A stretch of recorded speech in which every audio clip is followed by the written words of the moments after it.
Hello friends, welcome to my channel महिला तूफान। दोस्तों, आज की मेरी वीडियो है मकर संक्रांति के दिन भूल कर भी ना करें इन 7 चीज़ों का दान, वरना 7 पुश्तें होंगी परेशान। कहने का मतलब है कि 7 चीज़ों का दान आपको मकर संक्रांति के दिन नहीं करना है। इससे घर में धन की हानि होगी, व्यापार में हानि होगी और आपका होगा बहुत नुकसान। तो वीडियो में आप शुरू से अंत तक बने रहिए। तो चलिए आज की वीडियो हम शुरू करते हैं। दोस्तों, पहली चीज़ है प्लास्टिक की वस्तुएं। अभी जो आधुनिक युग है इसमें प्लास्टिक की चीज़ें हम इस्तेमाल करते हैं, जैसे कि प्लास्टिक की बाल्टी, टब, तो मग। तो इन चीज़ों का हमें दान नहीं देना चाहिए। ये दान की चीज़ें में जो प्लास्टिक की चीज़ें होती हैं बड़ा ही अशुभ माना जाता है। तो आप कभी भी भूल कर ही मकर संक्रांति के दिन प्लास्टिक की चीज़ें का दान ना करें। और ऐसे भी अन्य दिन भी आप दान पुण्य का कार्य करते हैं तो उसमें प्लास्टिक की चीज़ों का इस्तेमाल ना करें। दोस्तों, दूसरी चीज़ है झाड़ू का दान। मकर संक्रांति के दिन आप झाड़ू का भी दान आपको नहीं करना चाहिए। हाँ, अगर आप झाड़ू का दान गुप्त रूप से करते हैं, जैसे शुक्रवार और रविवार के दिन मंदिर में जाकर मंदिर की आप साफ़ सफाई करते हैं और झाड़ू को आप मंदिर में ही रख कर आ जाते हैं, तो ये झाड़ू का गुप्त दान कहा जाता है। तो इससे जो है माता लक्ष्मी आपके घर में प्रवेश करती है और माता लक्ष्मी प्रसन्न होती है। लेकिन झाड़ू का दान कभी भी नहीं करना चाहिए, और खासकर मकर संक्रांति के दिन तो बिल्कुल भी नहीं। तो इस बात का भी रखें आप ध्यान। दोस्तों, तीसरी चीज़ है स्टील। स्टील के बर्तनों का भी अभी विशेष प्रचलन है। घर में भी हम स्टील की बर्तनों का उपयोग करते हैं, लेकिन दान पुण्य के कार्य में स्टील के बर्तन का भी दान करना शुभ नहीं माना जाता है।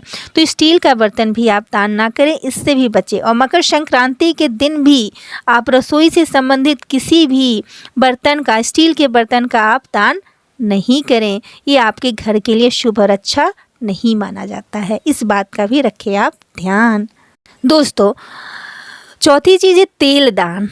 तेल का दान करना शनिवार के दिन बहुत ही शुभ माना जाता है, लेकिन गलत तरीके से अगर आप तेल का दान कर देते हैं तो शनि देव होते हैं रुष्ट, और आपके घर में शनि देव का क्रोध का प्रभाव पड़ता है। वो कुपित होते हैं, नाराज होते हैं। तो इसलिए तेल का दान आप जब भी करते हैं तो तेल का दान के बारे में आपको पता होना चाहिए कि कैसे दान करना है। तो दोस्तों, जो तेल आप घर में उपयोग में ला चुके हैं तो उपयोग किया हुआ तेल कभी भी दान नहीं करना चाहिए, या जो तेल खराब हो चुका है उसका भी दान नहीं करना चाहिए।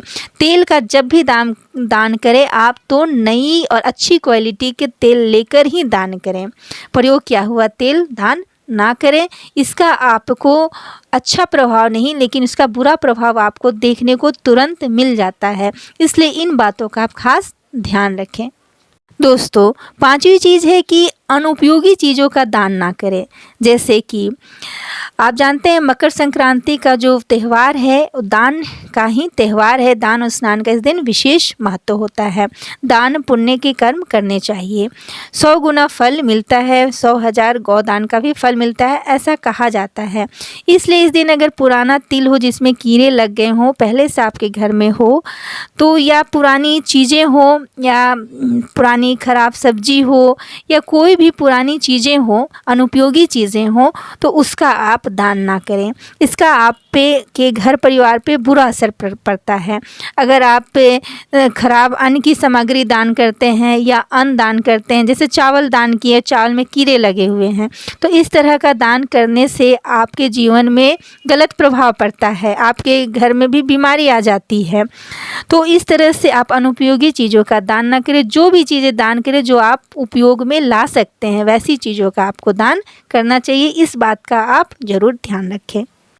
दोस्तों, अगली चीज़ है कि पुराने वस्त्र दान करने से वो दान में नहीं आता है। बहुत सारे लोग होते हैं कि स्नान के उपरांत मकर संक्रांति के दिन जितने भी अपने घर में पुराने वस्त्र होते हैं जिनका वो उपयोग नहीं करते हैं, वो जो हैं ज़रूरतमंदों को दे देते हैं और उन्हें लगता है कि वो बहुत दान कर्म कर रहे हैं। लेकिन दोस्तों, वास्तव में ये दान का कार्य नहीं है। ये ज़रूरतमंदों की मदद करना एक तरह से हम कह सकते हैं, लेकिन ये दान की श्रेणी में नहीं आता है। इसलिए आप जब भी दान करें तो नए वस्त्रों का ही दान करें। आप ज़रूरतमंदों की मदद कर रहे हैं तो वो मदद के तौर पे कहा जाएगा, क्योंकि उस कपड़े की आपको अब कोई यूज़ नहीं है इसलिए आप दे रहे हैं, तो ये दान की श्रेणी में नहीं आएगा। तो जब भी आप दान करें तो नए कपड़े ही दान करें। आप पुराने कपड़े ज़रूरतमंदों को इस दिन दे सकते हैं, लेकिन आपको दान करना हो तो जब भी आप ब्राह्मण और पंडित को दान दें वस्त्र, तो नए वस्त्र ही दान दें, पहना हुआ वस्त्र जो है दान ना दें।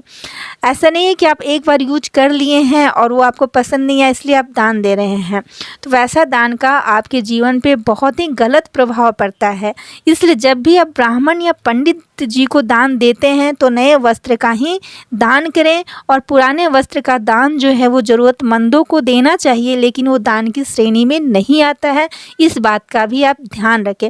इसलिए जब भी दान दें, आप दान देने में कोई कंजूसी ना करें और दिल से खुशी से दान दें। जितनी आपकी क्षमता है उसके अनुसार दान दें। आप कंबल का दान दे सकते हैं, लेकिन नए कंबल का ही दान दें, और इस तरह से आपको दान देना चाहिए। दोस्तों, अगली चीज़ है कि चाकू, कैंची, नुकीली चीज़ों का दान ना करें। इससे क्या होता है, घर में क्लेश होता है, तनाव होता है, रिश्ते खराब होते हैं, और धन हानि, व्यापार हानि तो होती हैं, बड़ बीमारी भी घर में होता है, और स्वास्थ्य हमेशा आपका खराब रहने लगता है। आपके स्वास्थ्य पर भी प्रभाव पड़ता है, नकारात्मक ऊर्जा आपके घर में वास करने लगती है। तो इसलिए कभी भी चाकू, कैंची, नुकीली चीज़ों का आप दान न करें, और गलती से भी मकर संक्रांति के दिन आप इन चीज़ों का दान ना करें और किसी को दे भी ना, इस बात का आप खास ध्यान रखें। तो अगली चीज़ है भोजन, अन्न का दान, भोजन का दान। तो अन्न में सड़ा हुआ अन्न या कीड़ा लगा हुआ अन्न का दान ना करें। आप मकर संक्रांति के दिन खिचड़ी की सामग्री दान करते हैं तो उसमें आप खास ध्यान रखें कि सड़ा हुआ तिल, कीड़ा लगा हुआ तिल, प्रयोग किया हुआ तेल, या जो भी आप अनाज दान कर रहे हैं वो खराब ना हो, अच्छा हो। और आप अगर किसी को इस दिन भोजन करा रहे हैं, कोई आपके द्वार पर आ जाए, तो आपको इस दिन बासी भोजन नहीं देना है। वो भोजन नहीं देना है जो आप स्वयं नहीं कर सकते हैं। आपको शुद्ध भोजन देना है और ताज़ा भोजन देना है, जो कि खाकर, जो भी खाए आपके द्वार पर आकर, वो आपका गुणगान करे और दिल से आशीर्वाद दे और उसकी आत्मा तृप्त हो जाए। जब हम अच्छा भोजन करते हैं दोस्तों, तो हमारे मन जो तृप्त हो जाता है, और जो भोजन हमें कराते हैं, देते हैं, उन्हें हम दिल से आशीर्वाद देते हैं। तो इस तरह का आपको भोजन, खिचड़ी की सामग्री अगर बनाकर आप दान देते हैं, या कोई भी आपके द्वार इस दिन आ जाता है मकर संक्रांति के दिन, तो आपको इस तरह से उन्हें शुद्ध और अच्छा भोजन कराना चाहिए। इस बात का भी ध्यान रखें। भोजन का दान, अन्न का दान, दान में सबसे बड़ा दान है, इसलिए आप अच्छा भोजन, अच्छा अन्न का दान करें, तभी आपको दान का संपूर्ण फल प्राप्त होता है।